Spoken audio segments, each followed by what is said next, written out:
உலகம். இன்றைய கரண்ட் நடைமுறையில் உலகத்தில் என்ன வித்தியாசமான நிகழ்வுகள் நடக்குது, நாளைக்கு இது வந்து என்னவா வந்து மாறுவதற்கான வாய்ப்பு இருக்கு, கூடுமான வரைக்கும் வேதம் இதை பற்றி என்ன சொல்றது.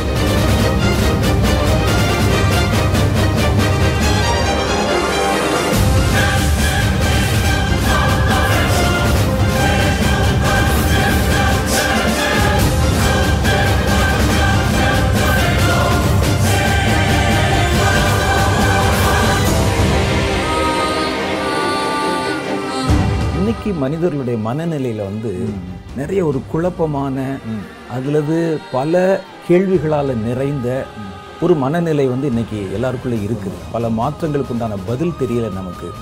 இது என்னவாகும் தெரியல, நம்முடைய பிள்ளைகளுடைய நிலை என்னாகும் தெரியல.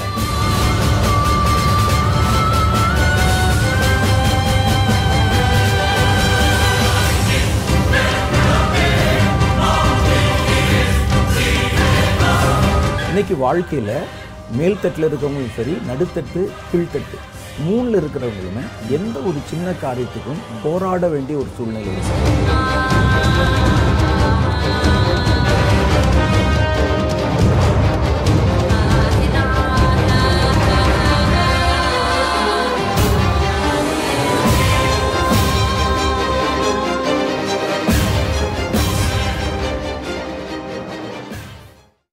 Praise the Lord brother. எப்படி இருக்கிறீங்க?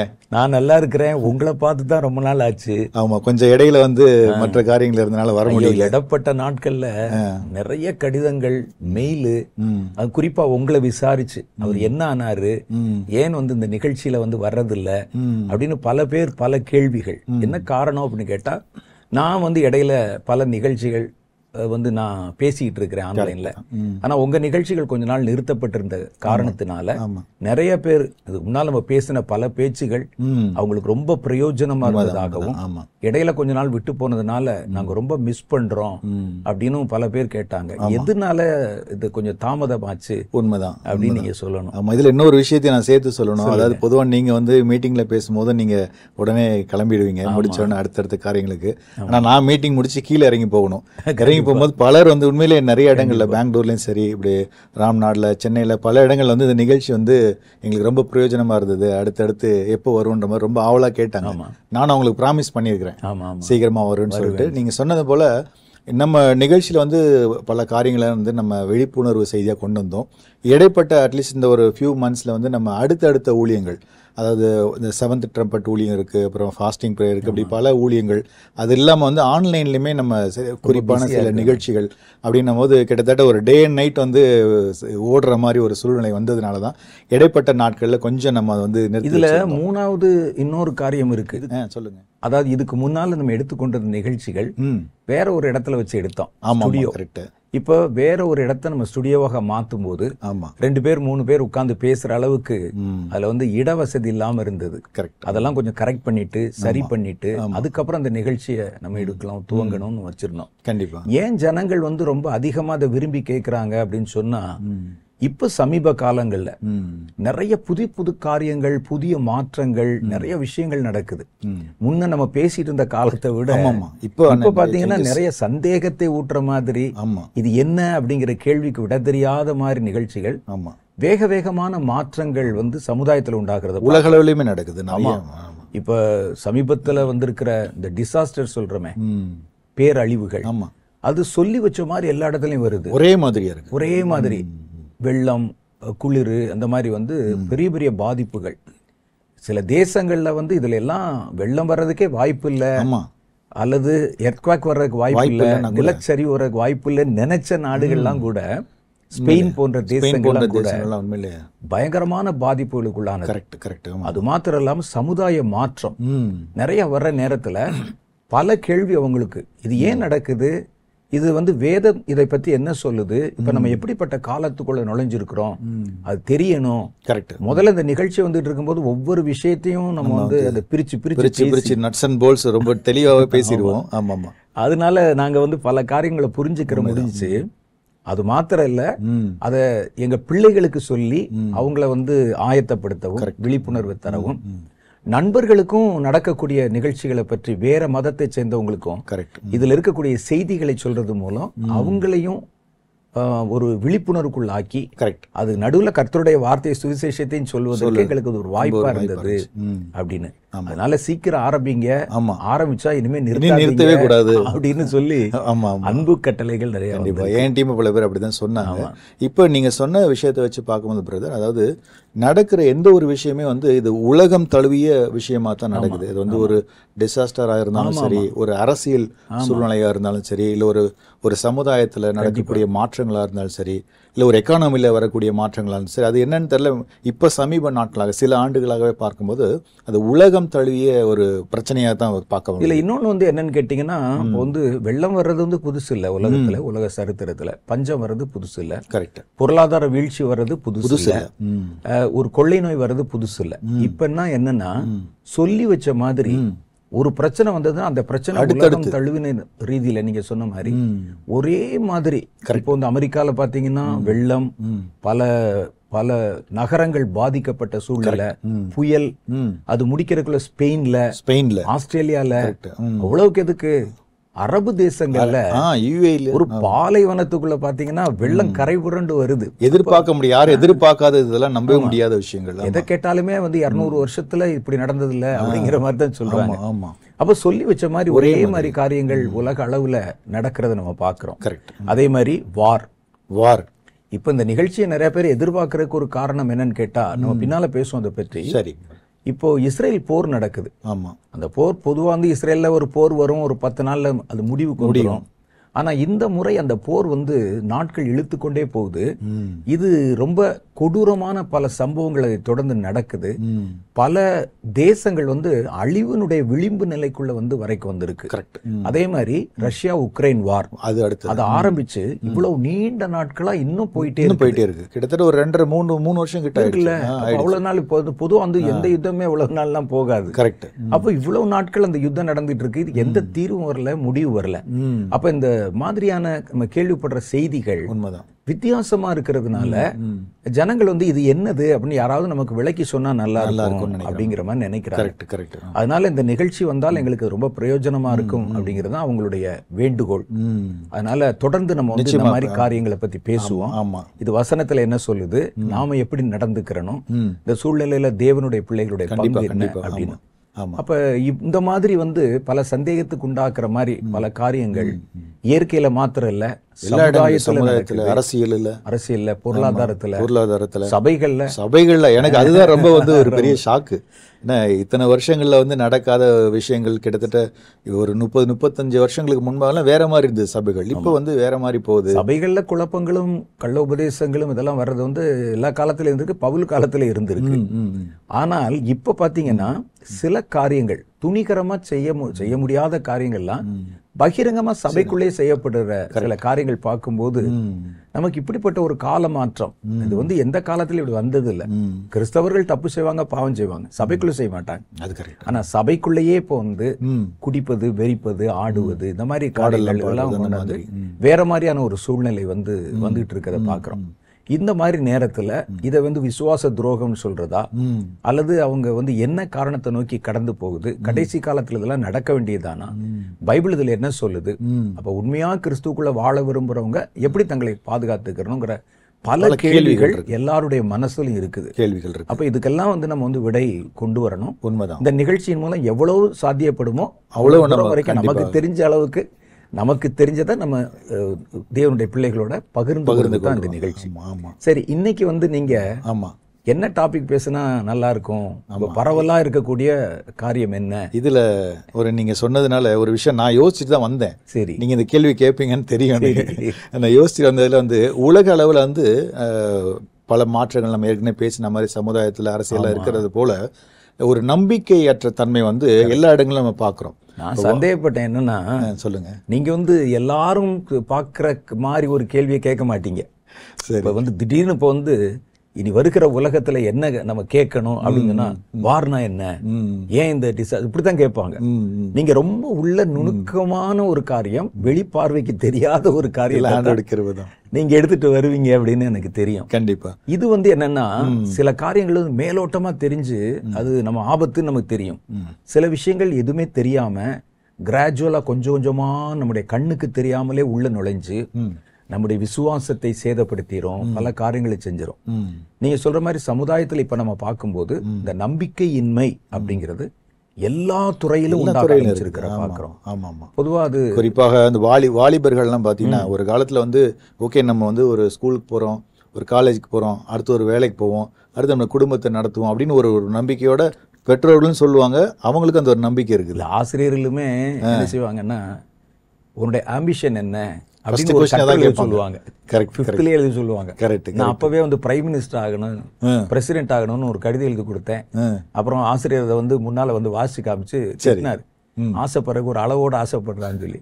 நம்ம எழுதித்தானே செய்யறோம், இதுலயாவது நம்ம ஒரு பிரைம் மினிஸ்டர் ஆகலாம், பிரசிடென்ட் ஆகலாம்னு எழுதினேன். கரெக்ட். ஆனா இப்ப நீங்க எழுத சொன்னீங்கன்னா யாருக்கும் அப்படிப்பட்ட ஒரு எதிர்கால குறிக்கோளோ எதிர்காலத்தை குறித்த ஒரு நம்பிக்கை இப்போ உள்ள இளைய தலைமுறைக்கு இல்லை அப்படிங்கிற மாதிரி தெரியுது. உண்மைதான். ஏன்னா அவங்க 24 மணி நேரம் கேம்ஸ்ல நேரம் செலவழிக்கிறது, சோசியல் மீடியால வந்து நேரம் செலவழிக்கிறது, தேவையற்ற காரியங்கள்ல நேரம் செலவழிக்கிறது.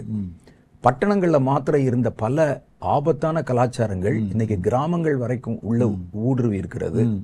இதெல்லாம் பார்க்கும்போது அவங்களுக்கு எதிர்காலத்தை குறித்து ஒரு நம்பிக்கை இல்லை அப்படிங்கிறது தான் நமக்கு தெரியுது. நான் இனிமே என்ன ஆகணும், என்னுடைய பிற்காலத்தில் நான் என்னவா வரணும், என்னுடைய வாழ்க்கையை நான் எப்படி நடத்திட்டு போகணும் அப்படிங்கிற மாதிரி எந்த உணர்வுமே அற்ற ஒரு சூழ்நிலை பெருவாரியான வாலிபர்களுக்குள்ள நம்ம பார்க்க அப்படிதான் இருக்குது. அதுக்கு இன்னொரு காரணமே பிரதர் இருக்கு. என்னன்னா நீங்க சொல்றது போற அந்த நம்பிக்கையற்ற தன்மை, ஒரு நம்பிக்கை இல்லாத தன்மை இருக்குது. இப்ப வந்து ஒரு ஷார்ட் டேர்மா தான் வந்து ஒரு லைஃபையே பாக்குறாங்க. அதாவது ஓகே இன்னைக்கு நமக்கு இது போதும், அடுத்த ஒரு மாசத்துக்கு இது போதும், இப்படி இருந்தா போதும் அப்படின்ற மாதிரி இது இருந்துட்டு இவங்க ஒரு மாய உலகத்துல தான் வாழ்றாங்க. எல்லாருமே பாத்தீங்கன்னா இந்த சோசியல் மீடியால, அதாவது நம்ம வந்து இப்படி வரணும், இப்படி போகணும், அந்த ஆம்பிஷன்லாம் காலங்கள்லாம் மாறி போயிடுச்சு. நம்மளை வந்து மற்றவங்க இப்படி ஒரு போஸ்ட் போட்டா, இப்படி ஒரு தகவல் போட்டா நம்மளை அவங்க என்ன நினைப்பாங்க அப்படின்னு ஒரு மாய தோற்றத்துல ஒரு வெர்ச்சுவல் வேர்ல்டுல தான் வந்து பெரும்பாலான ஒரு பொதுவாக எதிர்காலத்தை குறித்த நம்பிக்கை அற்று போச்சுனாலே நம்ம இருக்கிற வரைக்கும் இருந்துட்டு அனுபவிச்சுட்டு போயிடுவோங்கிற மாதிரி தான் நினைப்பாங்க. எதிர்காலத்துக்கு இதெல்லாம் தேவையேன்னு நினைக்க மாட்டாங்க. ஒரு தடவை நாங்க ஸ்ரீலங்கால ஊழியத்துக்கு போயிருந்த போது, அப்ப ஸ்ரீலங்கால சாப்பிட கூப்பிட்டுருக்காங்க ஒரு வீட்டுக்கு. நாங்க சில ஊழியர்கள் அங்க போயிருந்தோம். அப்ப சாப்பிட்றதுக்கு வந்து அது இரவு நேர உணவு, டின்னர்.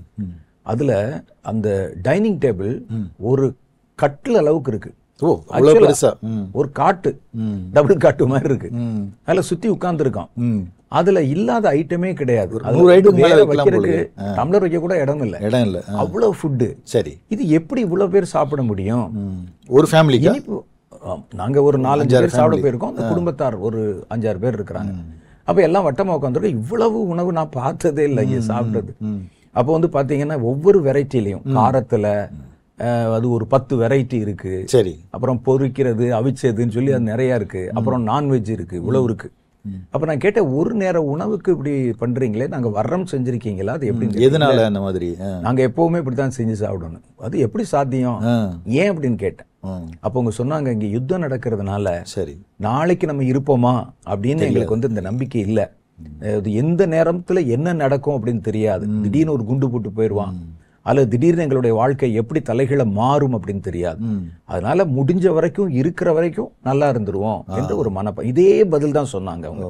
ஓகே, பொதுவாக அந்த இடங்கள்ல அந்த மாதிரி தான் இருப்பாங்க. ஆமா, அந்த ஒரு வாரெல்லாம் வருது, அதுல வந்து நாளைக்கு நம்ம இருப்போமாங்கிற ஒரு உணர்வு அல்லது ஒரு எதிர்காலத்தை குறித்து ஒரு நம்பிக்கை இல்லைன்னா இருக்கிற வரைக்கும் நம்ம நல்லா இருந்துருவோம் அப்படிதான் நினைப்பாங்க. கண்டிப்பா கண்டிப்பா. அப்ப நம்ம வந்து இன்னும் 10 வருஷம் இருக்க போறோம், 50 வருஷம் இருக்க போறோம்னு தெரிஞ்சாதான் ஒரு சேவிங்ஸ், ஒரு லாங் டேர்ம் பிளான், ஒரு வீடு வாங்குவோம், பிள்ளைகளுக்கு சேர்த்து வைப்போம்னு இருக்கும். அது இல்லைன்னா வராது இல்ல. அப்ப இந்த நம்பிக்கையின்மை இப்ப உள்ள இளைய தலைமுறையிடத்துல வெகு வேகமா பரவிட்டு வருது. அவன் தனக்கு அடுத்து என்ன நடக்கும், தன் தகப்பனுக்கு தாய்க்கு பிறகு நம்முடைய வாழ்க்கை எப்படி இருக்குங்கிற யோசிக்கிறதுல பல மணி நேரங்களை மாய உலகத்துல, நீங்க சொன்ன மாதிரி அந்த மாய கலாச்சாரத்துல அவர் நேரம் செலவழிச்சிட்டு வர்றாங்க. அதை நம்ம பாக்குறோம். பாருங்களேன், இந்த ரேஸ் மாதிரி விட்டு உங்க சென்னையில எல்லாம் பைக் ரேஸ் மாதிரி விட்டுட்டு வெறும் வாலிபர்கள் 16 வயசு 17 வயசு லைசன்ஸ் வாங்க கூட அவனுக்கு வந்து அந்த வயசு எலிஜிபிலிட்டி இன்னும் வரல. அவங்க அடிச்சு பிறண்டு போய் ஆக்சிடென்ட் ஆயிடுறான். பெற்றோரும் வாங்கி கொடுக்குறாங்க. அப்போ வந்து ஒரு நிமிஷம் நம்முடைய எதிர்காலத்தை பத்தி யோசிச்சாலோ அவனுக்கு வந்து அந்த இந்த மாதிரியான எண்ணங்கள் வராது, ஈடுபட மாட்டான். அது மட்டும் இல்லை பிரதர், அதாவது இப்போ நம்ம வந்து ஒரு குறிப்பிட்ட ஒரு சமுதாயத்திலையுமே இதே தான். இப்போ வந்து ஒரு வாலிபர்கள் மத்தியில் இது நடக்குது. அதுக்கடுத்து கொஞ்சம் எக்ஸ்டெண்ட் பண்ணி பார்த்தா ஒரு சமுதாயமே அப்படிதான் இருக்குது. முதல்ல வந்து அப்புறம் சமுதாயம் வந்து இப்படி இருக்கணும், இப்படி அடுத்தடுத்த கட்டங்களுக்கு போகணும், இப்படி படிக்கணும், இப்படி ஆகணும், இந்த துறையில் நம்ம பெரிய ஆளாக வரணும், அப்படிலாம் ஒரு சமுதாயத்தில் வந்து நல்ல ஒரு மேலான எண்ணங்களை வச்சிருப்பாங்க. நீங்கள் சொல்றது கரெக்ட் தான். இது எதை வச்சு நான் சொல்றேன் அப்படின்னு சொன்னா, வாலிபர்களுக்கு மாத்திரம் இல்லை, பெரியவர்களுக்குமே அந்த நம்பிக்கை இல்லை. நாம என்ன செய்வோம்னா, ஒரு குறிப்பிட்ட வயசு வந்த பிறகு நம்முடைய பிள்ளைகளுடைய எதிர்காலத்தை பத்தி யோசிப்போம் அதிகமாக. நான் ஒரு 40 வயசு வரைக்கும் என்னை பத்தி யோசிப்பேன். ஒரு திருமணமாகி ஒரு குழந்தை வந்துருச்சுன்னா அதுக்கு பிறகு நான் பிள்ளைகளுடைய எதிர்காலத்தை யோசிப்பேன். ஆனா இப்ப சமீப காலங்கள்ல நல்ல வளர்ந்த வாலிப பசங்கள் இருக்கிற குடும்பத்துல கூட விவாகரத்து வந்துருது. அந்த கணவனும் மனைவியும் திடீர்னு பிரிஞ்சிடுறாங்க. உண்மைதான். வாலிப பிள்ளைகள் இருப்பாங்க, சின்ன குழந்தை இருந்தா பரவாயில்ல, கல்யாணமான புதுசுனா பரவாயில்ல. அப்ப அவங்க லைஃபை பத்தி அவங்க யோசிக்க மாட்டாங்க. இப்ப வந்து என்னன்னா, இப்ப நாங்க வந்து விவாகரத்து வாங்கிட்டு போனா எங்கள் குழந்தைகளுடைய வாழ்க்கை என்ன ஆகும், அவங்களுடைய எதிர்காலம் எதை நோக்கி போகும் அப்படிங்கிற எந்த யோசனையும் கிடையாது. இல்ல உடனே இன்னொரு யாராவது ஒருத்தரோட ஒரு தொடர்பாகி வந்து ஓடி போறவங்க இருக்காங்க. அப்ப தங்களுடைய குழந்தைகளை பத்தி தங்களை பத்தி யோசிக்கிறது ஒரு பக்கம், பிள்ளைகளை பத்தி யோசிக்காத பெற்றோர் இருக்க மாட்டாங்க ஒரு காலத்துல. ஆனா இப்ப பிள்ளைகளை பத்தியுமே யோசிக்கிறது இல்ல. கரெக்ட். சுயநலமாக தங்களுடைய சுய வாழ்க்கை, தங்களுக்கு உண்டான ஆசாபாசங்கள், அதுகளுக்கு தான் முக்கியத்துவம் கொடுக்கணும். இவன் கேட்டு போனா என்ன, அவன் வழியை அவன் பார்த்துக்கிறட்டும். உண்மைதான் அப்படிங்கிற மாதிரி ஒரு மனநிலைக்குள்ள போயிருக்க மாதிரி தெரியும். முதல்ல பெரியவர்கள் வந்து அப்படிதான் பேசுவாங்க. சரி, என்னுடைய காலம் முடிஞ்சிருச்சு, ஆமா, அல்லது முடிய போகுது, என்னுடைய பிள்ளைங்களுக்கு தான் அவங்கள கரை சேர்க்கணும், அவங்கள படிக்க வைக்கணும், அடுத்தடுத்த காலகட்டங்கள் கொண்டு போகணுன்ற நாட்கள்லாம் முடிஞ்சு தன்னுடைய இப்பவுமே சுயமா பல விஷயங்களை நினைக்கிற அளவுக்கு தான் இப்ப வந்திருக்குது. ஒரு காலத்துல திருடனா இருக்கிறது கூட தன் பிள்ளைகளுடைய எதிர்காலத்தை பத்தி யோசிப்பான். நம்ம தான் திருடிட்டோம், அடுத்து அவனுடைய வாழ்க்கை அது நல்லா. ஒரு அரசாங்கத்துல வேலை செய்யறவங்க, ஒரு ஊழல் பண்றவங்க எல்லாம் கூட தன் பிள்ளைகளுக்கு சேர்த்து வைக்கணும்னு யோசிப்பாங்க. உண்மைதான். இப்ப தங்களுடைய எதிர்காலத்தையும் யோசிக்கிறது இல்ல, பிள்ளைகள் எதிர்காலத்தையும் யோசிக்கிறது இல்ல. அன்னன்னைக்கு வாழ்ந்தா போதும் அப்படிங்கிற மாதிரி ஒரு சூழ்நிலைக்குள்ள போறதுனாலதான் இந்த நம்பிக்கையின்மை அப்படிங்கிறது இன்னைக்கு வந்து வேகமா வருது. இந்த நம்பிக்கையின்மை வந்து என்ன செய்யும்னா, பல்வேறு விதமான ஆபத்தான தவறுகளுக்குள்ளேயும் பாவங்களுக்குள்ளேயும் நம்மளை வந்து வழி நடத்திடும். சரி, எப்படி விஷயத்துல நம்பிக்கை போயிருச்சுன்னு வச்சுங்களேன், நம்பிக்கை போச்சுன்னா நான் என்ன வேணாலும் செய்யலாங்கிற ஒரு மன துணிவு வந்துரும். இல்ல, ஒருத்தர் சொல்றாங்க, நீ இனிமே வாழ்றதுக்கு உனக்கு வழி இல்லப்பா, ஒரு வாரத்துக்குள்ள 10 நாளைக்குள்ள உன்னுடைய வாழ்க்கை முடியும் அப்படின்னு சொன்னா, சிலர் வந்து என்னன்னா ஃபங்காகி அப்படி உட்கார்ந்துருவாங்க, என்ன இப்படி ஆயிடுச்சேன்னு. இன்னும் சிலர் என்ன செய்வாங்க, இருக்கிற ஒரு வாரத்துக்குள்ள என்ன வேணாலும் செய்வோம், ஏன்னா என்னை வந்து சிறையில போட முடியாது, இன்னும் ஒன்றும் பண்ண முடியாது அப்படின்னு அவங்க என்ன செய்வாங்கன்னா முழுசா வந்து பாவ காரியங்களில் ஈடுபடுவாங்க. அப்ப இந்த நம்பிக்கை குறையும் போது, நம்பிக்கை இருக்கும்போது தான் ஒரு மனிதனுடைய வாழ்க்கையை நல்வழிப்படுத்த முடியும். நம்பிக்கை குறைஞ்சிருச்சுன்னா அவன் வந்து எந்த எக்ஸ்ட்ரீமுக்கும் போறதுக்கு துணிவான். ஒண்ணு செயலற்றவனா மாறிடுவான், அல்லது தவறான ஆபத்தான செயல்களை துணிந்து செய்யறவனா மாறிடுவான். கண்டிப்பா. இதுல ஒரு சின்ன விஷயத்தை மட்டும் கேட்டுட்டு அடுத்து ஒரு இன்னொன்னு கேட்கலான்னு பாக்குறேன். இதே மாதிரி வந்து வேதத்துல பார்க்கும்போது ஒரு நம்பிக்கையற்ற சூழ்நிலையில வந்து எசேக்கியா ராஜா இருக்கிறாரு. ஆனா அவர் வந்து அந்த நம்பிக்கையற்ற முடிஞ்சு ஒரு 10 daysல முடிஞ்சிடும் அப்படின்னு ஆனா கூட, வீட்டு காரியங்களை ஒழுங்குபடுத்துன்னு சொன்னா கூட அதெல்லாம் விட்டுட்டு அங்க நேரத்துல கத்தரை தேடி போறாரு. அந்த மாதிரி ஏன் இப்போ இந்த காலகட்டங்கள் வந்து அந்த காலகட்டத்தில் மாறிடுச்சா, இல்ல மக்கள் அந்த மாதிரி இல்லையா? கிறிஸ்தவர்களை சொல்றேன். இல்ல, அப்போ உள்ள சமுதாய சூழ்நிலை வந்து தெய்வ பயம்னு ஒண்ணு இருந்தது. இப்போ வந்து இவங்க யோசிக்கிறது முழுசுமே இப்ப எதை யோசிக்கிறாங்க அப்படின்னு கேட்டா, உலகத்துல உள்ள எதிர்காலத்தை தான் யோசிக்கிறாங்க. உலகத்துல வந்து எதிர்காலம் இனிமே எப்படி இருக்குன்னு நம்ம சொல்ல முடியாது. நாளைக்கு ஒரு கொரோனா வந்த மாதிரி திடீர்னு வந்துடலாம், திடீர்னு மரணங்கள் வந்துடலாம், அதனால இருக்கிற வரைக்கும் நல்லா இருக்குன்னு நினைக்கிறாங்க. ஆனா தேவனுடைய பிள்ளைகள் அந்த காலங்கள்ல வந்து உலக வாழ்க்கையை மாத்திரம் அவங்க வந்து யோசிக்கல, மரணத்துக்கு பிறகு வருகிற வாழ்க்கையிலையும் அவங்க நம்பிக்கை வச்சிருந்தாங்க. அப்ப நான் இங்க செய்யற நன்மை தீமை எல்லாமே என்னுடைய மரணத்துக்கு பிறகான எதிர்கால வாழ்க்கைய பாதிக்கும். அந்த அந்த மரணத்துக்கு பிறகு வருகிற வாழ்க்கைய வந்து நான் இப்ப வாழ்ற வாழ்க்கை தான் தீர்மானிக்குது. கரெக்ட். நான் வந்து தண்டனைக்குரிய ஒரு வாழ்க்கைக்குள்ள நித்தியத்துல போக போறேனா, அல்லது நன்மைக்குரிய தேவனோட இருக்கிற ஒரு வாழ்க்கைக்குள்ள போக போறேனாங்கிறத இப்ப உள்ள வாழ்க்கை தீர்மானிக்கிறதுங்கிற ஒரு பயம் வரும்போது இவங்க என்ன செய்யறாங்கன்னா, இந்த உலக வாழ்க்கையை பத்தி யோசிக்காட்டா கூட இனி வரக்கூடிய மரணத்துக்கு பிறகு வருகிற வாழ்க்கையை யோசிச்சாங்க.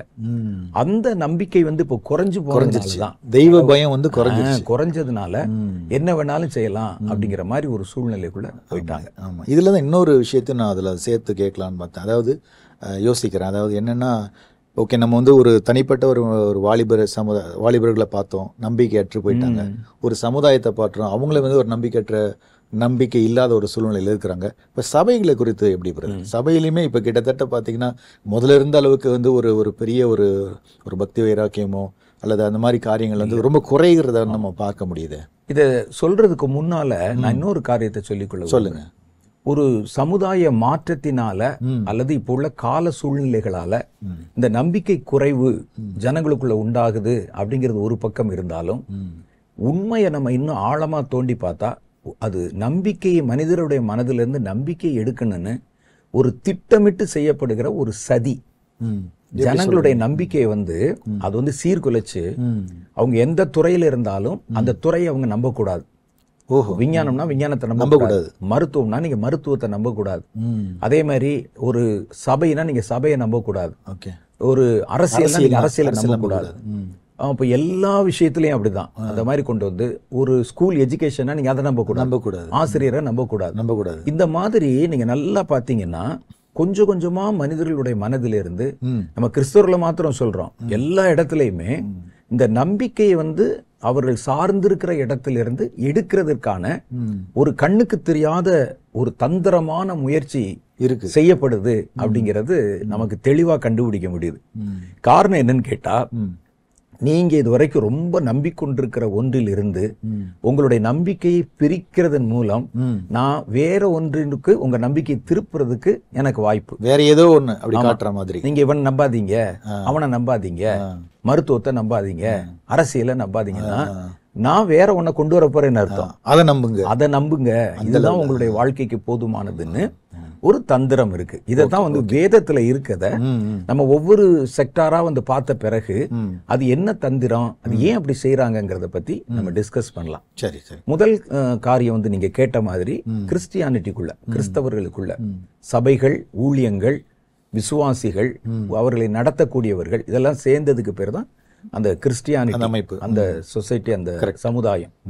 இவர்களுக்கு நடுவுல இப்ப சமீப காலமா நம்பிக்கையை குறைய வைக்கக்கூடிய நிறைய காரியங்கள் செய்யப்படுது. இதுல ரொம்ப ஆச்சரியமான தகவல் என்ன, இப்ப நம்ம நடக்கிற காரியங்கள் எல்லாம் பார்த்தோம்னா ஆச்சரியமான தகவல் என்ன அப்படின்னா, அது சொல்றதுக்கு முன்னால இன்னொன்னு சொல்லிடுறேன். எதுல இருந்து நம்பிக்கை எடுக்கிறாங்கன்னு பார்த்தா, ஒண்ணு சபைங்கிற அமைப்பு மேல நம்பிக்கை எடுக்கிறாங்க, நடத்துகிற ஊழியர்கள் மேல இருந்து நம்பிக்கை எடுக்கிறாங்க. மூன்றாவது வந்து கிறிஸ்துவின் மேல நம்பிக்கை இழக்க வைக்கிறாங்க, கிறிஸ்து சொன்ன வேதம் பிரமாணங்கள் மேல நம்பிக்கை இழக்க வைக்கிறாங்க.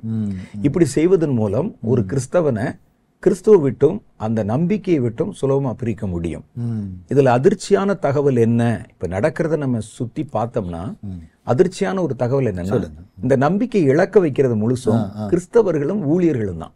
இதை செய்யறதே அவங்க தான். வேற மத அமைப்புகள் வந்து இதுல டச் பண்றது, பிராங்கா சொல்லணும்னா அவங்க வந்து உபத்திரவப்படுத்தும் போது உண்மையிலேயே நம்முடைய நம்பிக்கையை பெருக வைப்பாங்க. உபத்திரவங்கள் உண்டான காலத்துல எல்லாம் கிறிஸ்தவருடைய நம்பிக்கை பெருகி இருந்தே தான் பாக்குறோம் நம்ம. பெருகினார்கள். அப்ப அவங்க வருவாங்க, சபையில தீ வைப்பாங்க, சபையை ஒட்டைப்பாங்க, உடனே இவங்க என்ன செய்வாங்க, ஒரு வைராக்கியம் அடுத்தடுத்து. ஆனா இன்னைக்கு இந்த நம்பிக்கை இழக்க வைக்கிறது இருக்கு பாருங்க, இது யாரு பண்றா அப்படின்னு கேட்டா ஒரு நூதனமான ஒரு குரூப். சரி, அவங்க வந்து எழும்புறாங்க, அவர்கள் உள்ள நுழைஞ்சு இவங்க எப்படி உள்ள வர்றாங்கன்னே நமக்கு தெரியல. சரி, அப்ப தேவனுடைய கிறிஸ்டியானிட்டிங்கிறதும் கர்த்தருடைய மார்க்கம் என்பதும் மதிலிடைந்து ஒரு பட்டணம் மாதிரி, வேலி இல்லாத ஒரு இடம் மாதிரி, யாரு வேணாலும் வரலாம், யாரு வேணாலும் செய்யலாம், பக்க வழியாக நுழைந்தவர்கள் வசனத்துல இருக்கு. அந்த மாதிரி வந்த ஒரு பெரிய கூட்டம் எல்லா இடத்துலயும் நிரம்பி இருக்கு. ஊழியத்துல விசுவாசிகளாகவும், அப்புறம் வந்து ஊழியங்களை நடத்தி போறவங்களாகவும், அப்புறம் வேதத்தை பிரசங்கம் பண்றவங்களாகவும், இப்படி பல்வேறு இடத்துல அதோடைய வேர்கள் வந்து பரவி இருக்கிற பாக்குறோம். அப்ப கிறிஸ்தவருடைய நம்பிக்கைய இழக்க பண்றதுல முதல் பங்கு யாருக்கு இருக்குன்னு கேட்டா அதுல இருக்கிற மத பெரியவர்களுக்கும் அதில் இருக்கக்கூடிய விசுவாசிகளுக்கும் அதில் இருக்கிற ஜனங்களுக்கு தான் முதல் பங்கு. இப்ப சமீப காலமா அவங்க என்ன சொல்றாங்க அப்படின்னு கேட்டா, வேதத்துல உள்ள எழுத்துக்கள் எல்லாத்தையும் நம்ம நம்ப வேண்டியதில்லை, அப்படியே சிட்டிஸ் இது வந்து வசனம் இதுவும் கிடையாது. இன்னொரு குரூப் என்ன சொல்றாங்க, நானே கேட்டிருக்கேன், ஒரு செய்தி யாரோ ஒருவர் அனுப்புனாரு, நான் பொதுவாக அந்த மாதிரி செய்தியெல்லாம் பார்க்க மாட்டேன். அதுல வந்து அவர் வந்து என்ன சொல்றாருன்னா, வேதம் வந்து ஒரு ஆபாசம் நிறைந்த ஒரு புத்தகம். ஆமாம், நான் கூட பார்த்திருப்பீங்க வீடியோ. அவர் கேட்குறாங்க, பல ஆபாசமான காரியங்களை சபைக்குள்ள கொண்டு வர்றீங்களே, ஒரு பாடல்களோ ஆராதனையோ நடன அசைவுகளோ அதெல்லாம் உள்ள கொண்டு வரலாமா அப்படின்னு கேட்கும்போது, வேதத்துல இல்லாத ஆபாசமா, இதைத்தானே நம்ம வந்து வேதம்னே நம்புறோம் அப்படின்னு சொல்றாரு.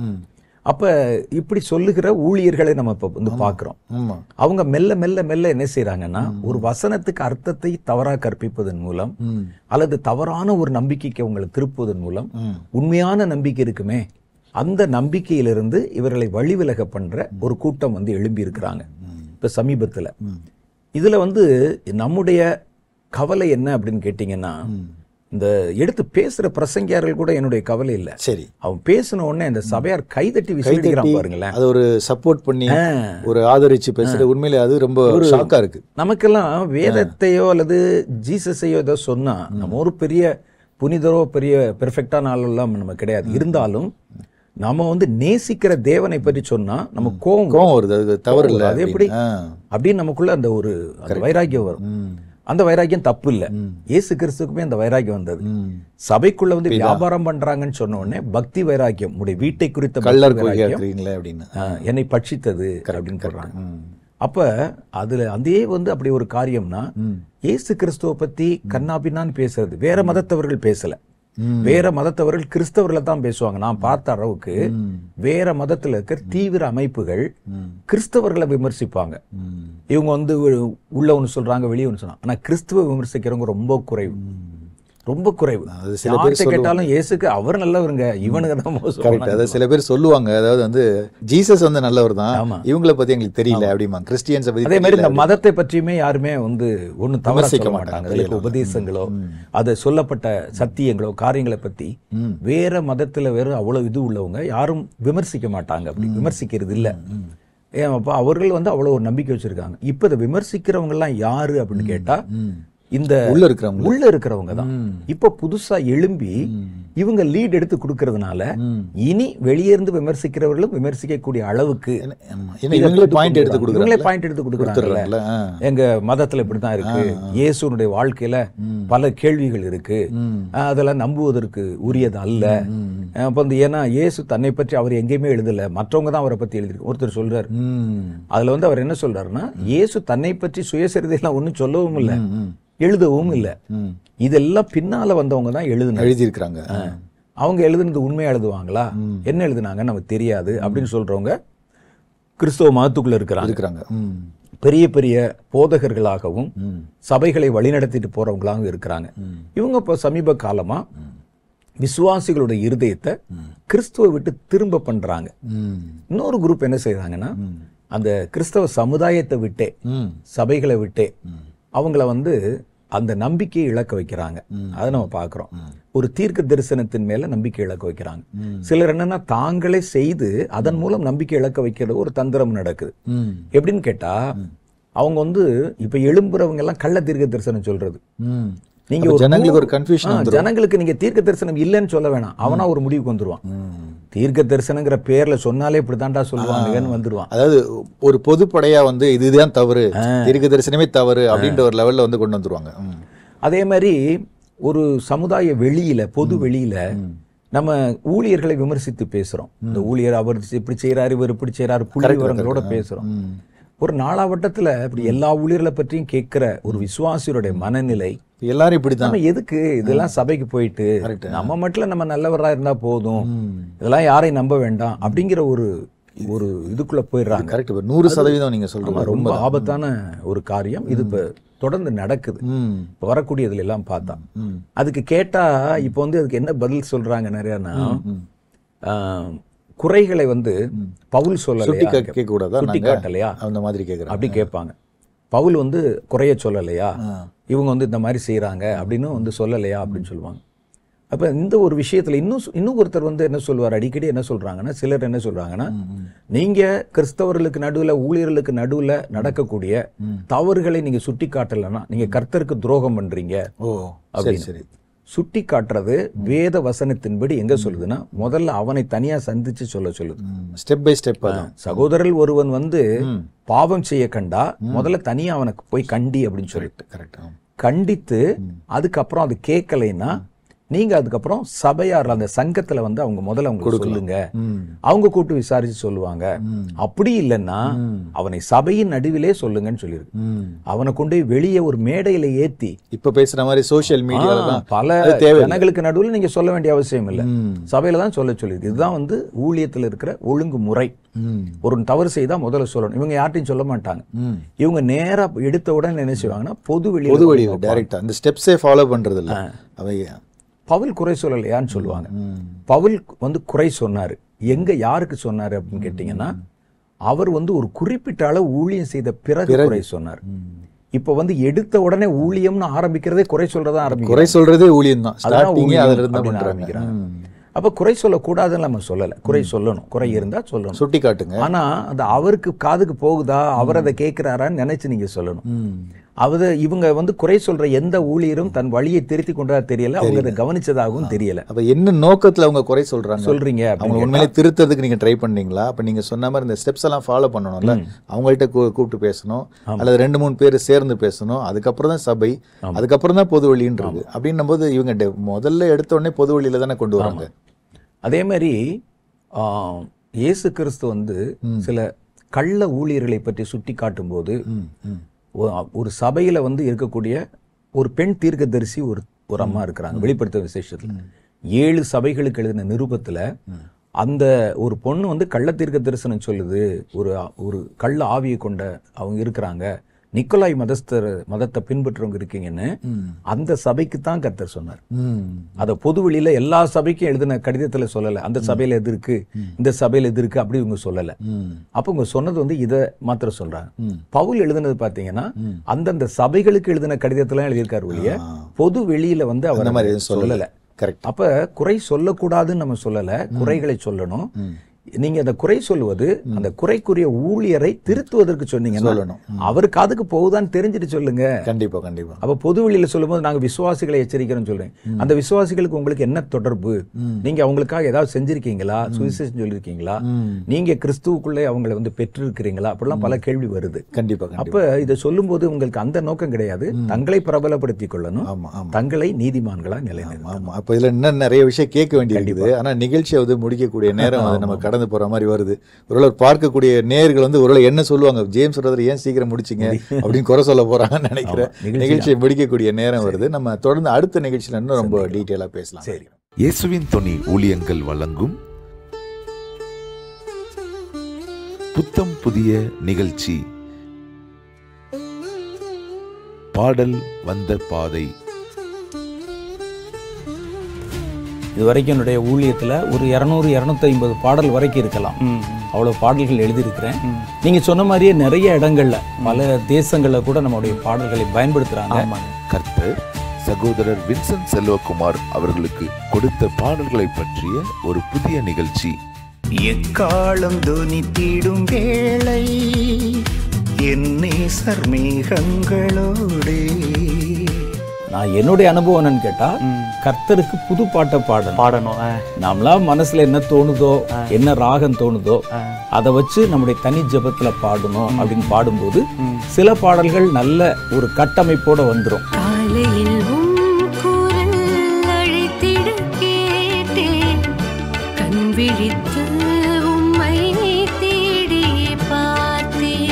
இந்த நிகழ்ச்சியின் ஒளிபரப்பை மார்ச் மாதத்திலிருந்து 2வது மற்றும் 4வது வெள்ளிக்கிழமைகளில் இரவு 9 மணிக்கு காணலாம்.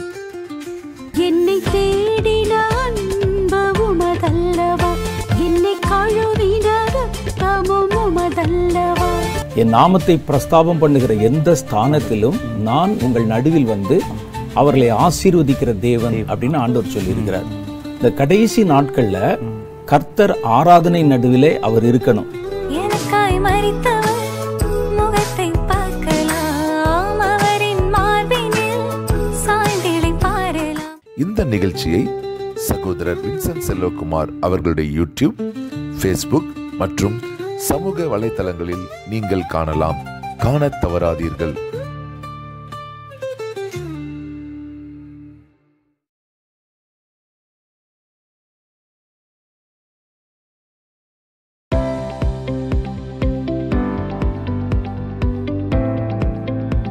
சகோதரர் வின்சென்ட் செல்வகுமார் அவர்களுடைய செய்திகளை தொடர்ந்து கேட்கவும் பார்க்கவும் சகோதரர் வின்சென்ட் செல்வகுமார் அவர்களின் யூடியூப் சேனலை சப்ஸ்கிரைப் செய்து கொண்டு பெல் ஐகானை கிளிக் செய்து கொள்ளுங்கள். வேதத்தின் காரியங்களை அறிந்து கொள்ளவும், கடைசி கால செய்திகளை பற்றி தெரிந்து கொள்ளவும் மற்றும் ஆவிக்குரிய வாழ்க்கையில் இன்னும் வளரவும் இந்த செய்திகள் உங்களுக்கு மிகவும் பிரயோஜனமாக இருக்கும். தொடர்ந்து இந்த யூடியூப் சேனலை பாருங்கள், மற்றவர்களுக்கும் தெரியப்படுத்துங்கள். கர்த்தர் உங்களை ஆசீர்வதிப்பாராக.